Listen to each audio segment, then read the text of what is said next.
Hi, and thanks for joining us today for our talk on the Abertillery Jewish community. This is part of a series of talks that the Jewish History Association of South Wales has been giving about some of the Jewish communities throughout the valleys, and all of them are sadly no longer active today.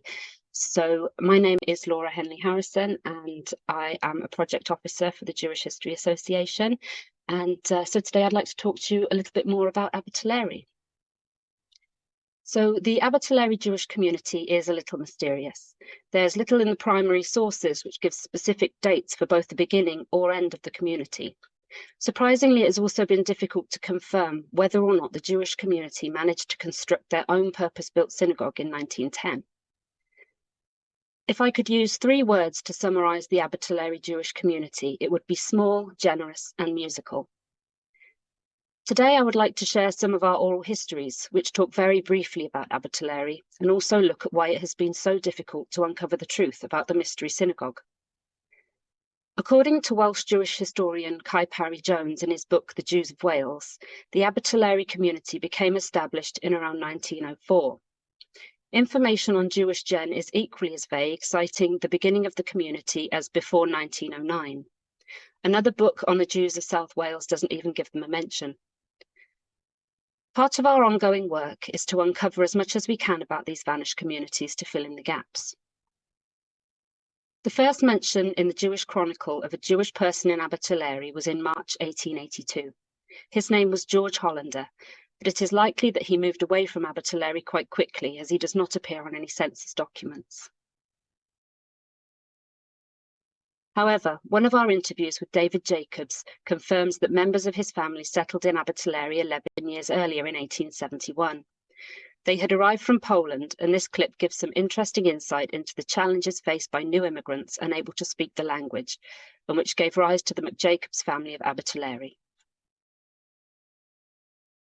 In terms of Wales and my roots, my great-grandfather's brother settled in Abertillery in 1871, where his second child was born, which gave rise to the story of the McJacobses of Abertillery, because when he went to register the birth of the child, he went something like this. We can't ask him, but he must have gone something like this. His name in Poland was Isaac Monat, and he and his siblings took the name Jacobs from their wife's family name. So instead of doing, they added Jacobs to their name, and his name was Monat. So he must have gone something like, what is your name, sir? The registrar would have asked him. And he went, Isaac Jacobs. And I have a letter from the General Registry Office saying that they've looked in detail at the register, and it seems there is a mark between M and J, which we think was a C, and the birth was registered as Gleecom McJacobs, which is why I could never find it. And then I wrote to this person's daughter in South Africa, and I have the letter that says, "You've hit the jackpot."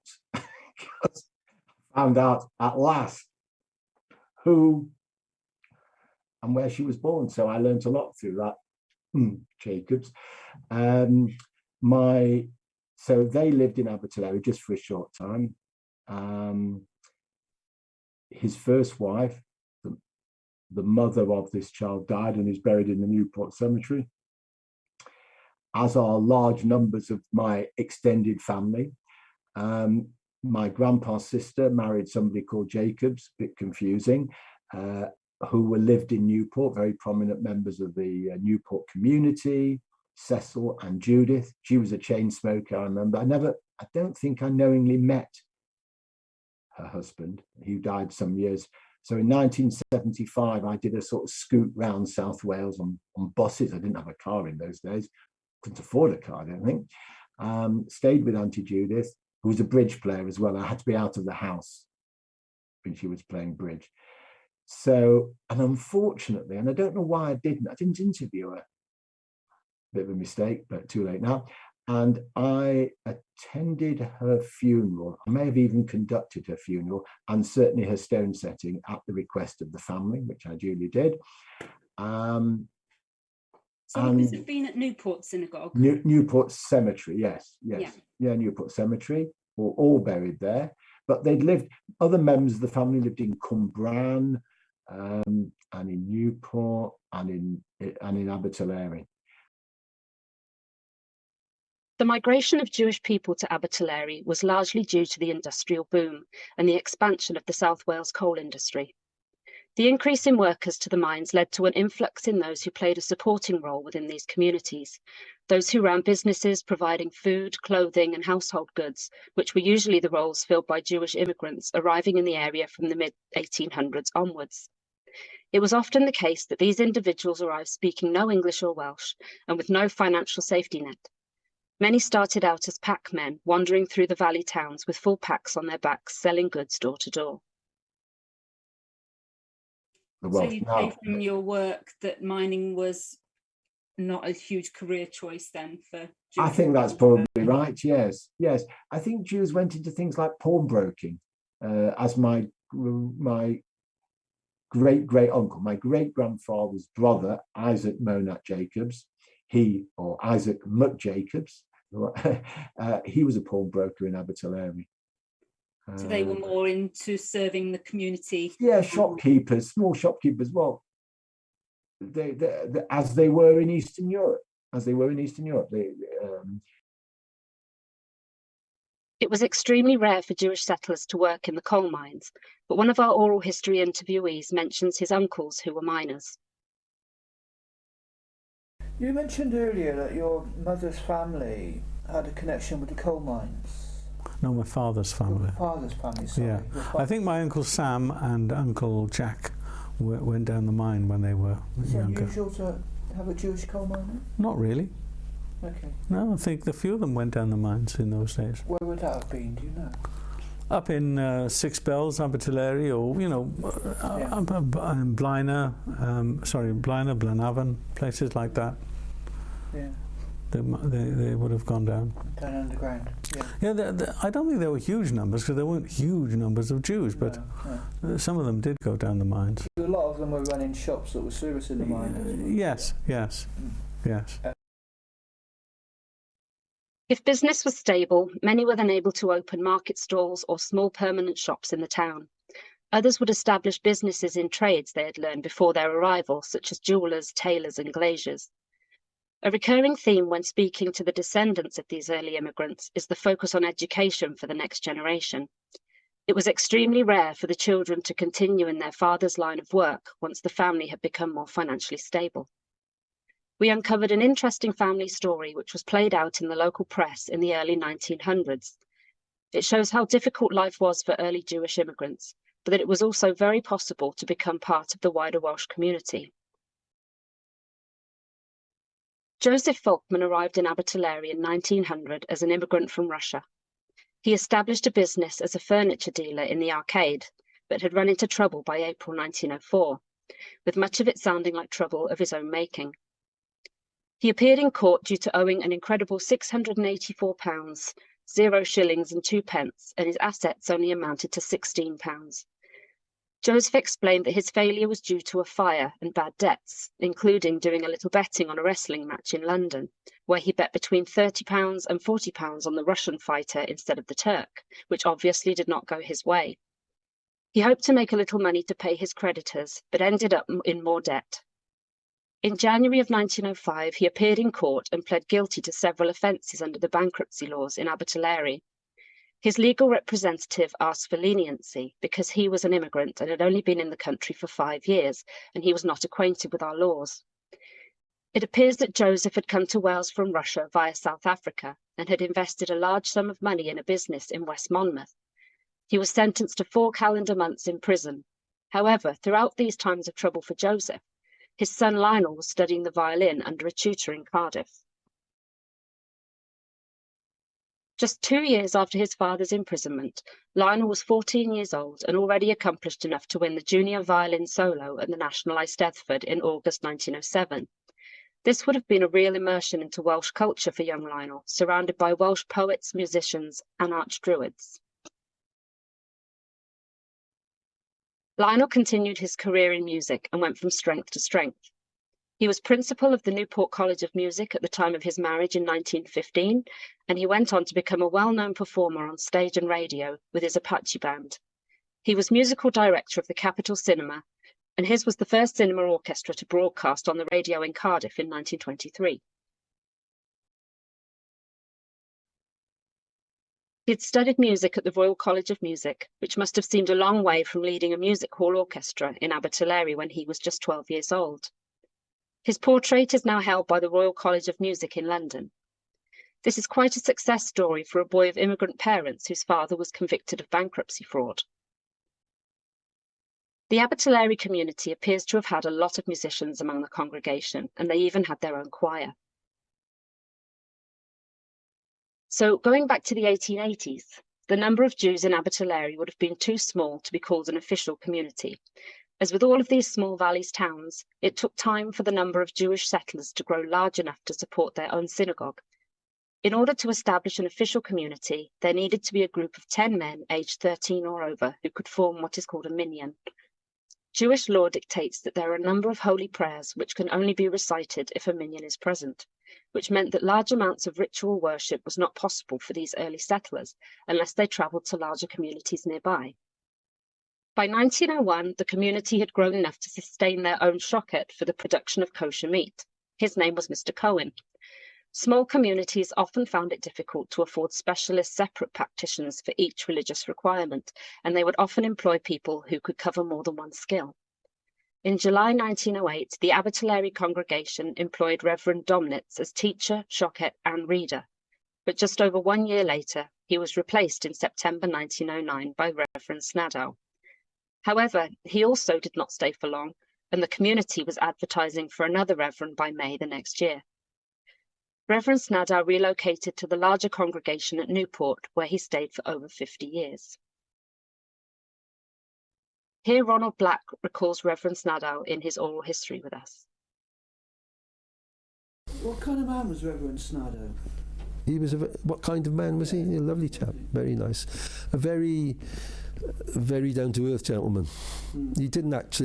He wasn't, I suppose, he didn't come across as a very religious man, but he obviously was. But he was just very, very normal man. But he didn't. He didn't have a sort of a lot of maybe rabbis and maybe from foreign countries, but he was. I don't know actually. I can't remember. I think he actually came down from the valleys. Again, that might be in the records of the congregation. Abertillery, that's right, yeah. So I don't know too much about his history before then, where he was born. I'm not sure if that's in some of the history you might have. Again, I didn't really go into all the history of the congregation prior to all that. I just lived my life sort of thing. It's only when you start to take over and things that you tend to notice things and maybe read a bit more about the congregation. The turnover of religious leaders continued to be a problem for the congregation, as they placed regular adverts in the Jewish Chronicle to try and fill this position in 1912 and 1913, and again in 1916. It is not clear from the articles if anyone answered this call, or they relied on visiting reverends and rabbis from nearby congregations. The main issue faced by smaller congregations was that reverends and rabbis would often seek out larger congregations after cutting their teeth on these smaller communities. The Jewish Yearbook states that in 1909 there were around 80 Jews in Abertillery. This is when it all starts to get a bit complicated. According to the Jewish Chronicle, a new synagogue was planned in August 1910 on land donated for this purpose by the congregation president, Joseph Simons. It was not possible to uncover where the congregation met before this, but it was likely in the home of a community member, which would not have been ideal during larger festivals. The Jewish Chronicle reports that the synagogue foundation stone was laid in November 1910, but there were no follow-up reports of an opening or consecration, which is highly unusual. This has led historians of Welsh Jewish history to conclude that the synagogue was never finished due to financial restraints, but it appears that this is not so. Local amateur historian Graham Bennett, who was a worker in the Abertillery colliery, has had a number of images on his website out of the blue artefacts, and he has kindly let me share them with you today. The new synagogue was built in the garden of number 2 Newell Street, which was owned by local furniture dealer and son of congregation president Harry Simons. It was an impressive building on a very small plot and was constructed in the Gothic style with room for 100 worshippers and a schoolroom which could accommodate 100 students.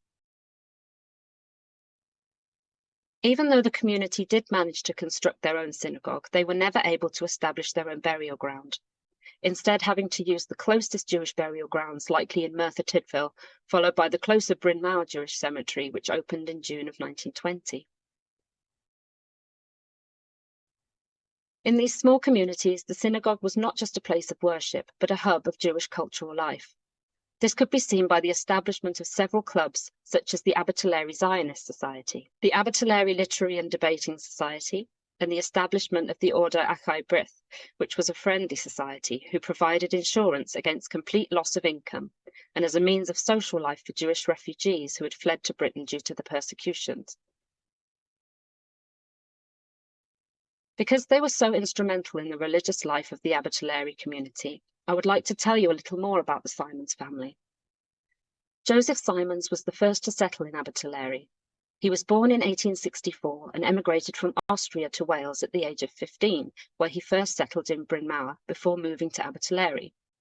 He married Priscilla Lyons of Newport and opened a business as a furniture dealer, for many years trading from his home at Bristol House on the High Street.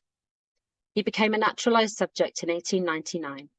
His papers note that his original surname was Kalb, but he anglicised it to Simons, presumably because Simon was his father's first name. He also named his firstborn son Simon, making him Simon Simons. He is credited as the founder of the Jewish synagogue in Abertillery and spent many years as the president of the congregation. He remained a prominent member of the community until his death in August of 1929. After his death, his business passed to his son, Harry. It was nice also to see an example of the fusion of Welsh culture with the family's Austrian heritage when Harry Simons renamed his house Brynhilda, spelt Brynhilda, which sadly no longer exists today and is now just 20 Alma Street. Joseph's obituary lists the huge amount of charitable work he undertook outside the Jewish community, including being a Freemason for a large part of his life, founding and becoming master of the Gwent Lodge. He was also worshipful master of the Rumney Lodge and also founded the Tylery Mark Lodge and was involved in other lodges in Tredegar, Newport and Pontypool. He worked hard for Masonic charities and also founded a branch of the Royal Ancient Order of Buffaloes in Abertillery, with the lodge being named after him. Welsh Jewry were particularly proud of their role in Freemasonry because Jews had long been barred from membership.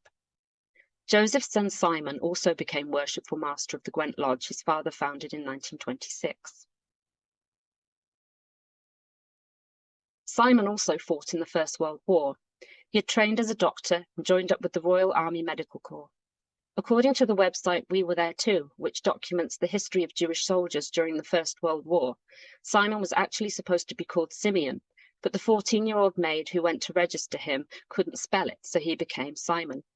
He also reported being gassed in the trenches, and the gas masks were useless, so he always suffered from bad stomachs.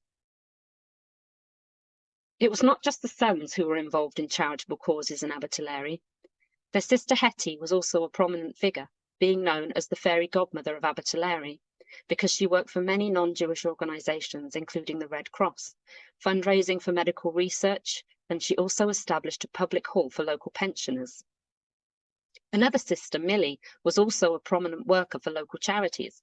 She was the only lady to serve on the committee of the Abertillery Collieries Disablement Fund. Charity was close to the heart of the whole Abertillery Jewish community. Although it was small, their name could be found regularly in the Jewish Chronicle, donating to international causes such as the Soup Kitchen for the Jewish Poor, appeals for the relief of Polish Jews in 1915, and also for Russian Jews who were undergoing persecution. In 1926, they also donated to the Federation of Ukrainian Jews. They also supported general charities such as the Federation of Jewish Relief Organization, the Chief Rabbi's Passover Relief Appeal, and the construction of the synagogue and schoolroom in nearby Bryn Mawr. Abertillery would also hold annual balls to help pay the costs of the children's religious classes. Incidents of anti-Jewish violence in Abertillery were rarely reported. There were only 2 times when these issues were reported in the press. Firstly, a case of a brutal assault on a Jewish peddler by 2 Abertillery colliery workers. They had attempted to steal various items from him and knocked him unconscious. Although this attack may have been as likely motivated by greed as his Jewish heritage, the local press obviously did not condone this action, with the article titled "Ruffianly Colliers' Brutal Assault on a Peddler." I have to apologise for the poor image quality. The second time Abertillery was mentioned was during the 1911 riots, which were at their worst in Tredegar. It appears there was very little damage to Jewish property here, and it was largely prevented by their fellow townsfolk. This is backed up in the list of claims booklet, which was drawn up in the wake of the 1911 Tredegar riots, and there was only one entry for damage in Abertillery. A draper named W. Davis reported a broken window in the Commercial Street Arcade. However, it cannot be confirmed through census records that the Davis family were actually Jewish, even though drapery was a popular profession among Jewish settlers at this time. The 1881 census shows that William Davis was a draper's apprentice, and his parents and siblings had all been born in Pontypool. The Abertillery community welcomed a large number of Jewish evacuees during the Second World War. Reports from 1942 tell us that there were 40 Jewish evacuee children in Abertillery. Many of them were placed with Christian families, and there were concerns in the community that nearly half had been attending church or chapel services. The community decided to ensure that their religious education and observance was safeguarded. Special services were conducted for them at the home of Mrs. Cohen, and classes 3 times a week at the Abertillery Institute. By 1942, it appears that the Abertillery community were no longer using their own synagogue, which can be seen with the use of the Abertillery Institute as a schoolroom for the Jewish evacuee children. This could also be confirmed as the son of Harry Simons had his bar mitzvah in Bryn Mawr Synagogue in 1943, which would have been unusual for the grandson of the founder of the Abertillery Synagogue if it had still been open. By 1952, it was reported in the Jewish Chronicle that Abertillery were among the defunct Jewish communities in Wales, where the Jewish population was decreasing faster than any other part of Britain. During the 1950s, the former synagogue became a furniture depository before finally being demolished and a garage built on the site in the 1960s or the early 1970s. The garage used the original foundation stone as part of its new walls, ensuring there continues to be a marker of the former Jewish community in Abertillery today. During their heyday in 1935, there were still only around 100 Jewish people in the town. This declined to only a handful by the 1970s. The most commonly cited reasons for the decline of these communities are the younger generation moving away to study and not returning home, or the pull of larger communities due to a lack of Jewish amenities in small villages. One of the biggest factors was the decline in the coal industry. When the mines closed, the towns could no longer sustain small businesses as once they had, leading many to close or relocate. David Jacobs, of the previously mentioned Jewish McJacobs, recalls visiting in 1977, where he took many photographs of the area where the synagogue was reported to have been. He only came across one store which had likely Jewish connections, Bernstein's Fashion Menswear. We have no information about this business or the owners. By the time of his visit, the synagogue had already been demolished. But even though the community was now in complete decline, Abertillery still held an important place in David's heart. Although he was not born in Wales, his familial connections here have made him passionate about his Welsh heritage, showing that even though these communities have now disappeared, their legacy lives on. I mean, I feel, there is a part of my identity that feels quite passionate about Wales, but I don't have a Welsh identity myself, but it's very much part of my heritage that I talk about, I lecture about, I can contribute to. I suppose that in part is if you have an opportunity of contributing to Welsh culture, which I've done a lot of, like I've done, when I think about it, and over a long period of time, from a young man to an older person, I've contributed, I never used that, I never thought about it like that, but I've contributed to Welsh bracket, Jewish closed bracket culture, supported the JHASW, the work that you and Claudia and Ross have been doing, and others have been doing through the interviews, contributing to support the restoration of the Roll of Honour. So I've done my bit, but so I've been a contributor, and there is a part of my identity that strongly identifies with Welsh Jewry because my great-grandfather's brother lived in Abertillery. So thank you for joining us today. If you would like to get any more information about our organisation or contact us for any reason, then here are our details. And thank you very much.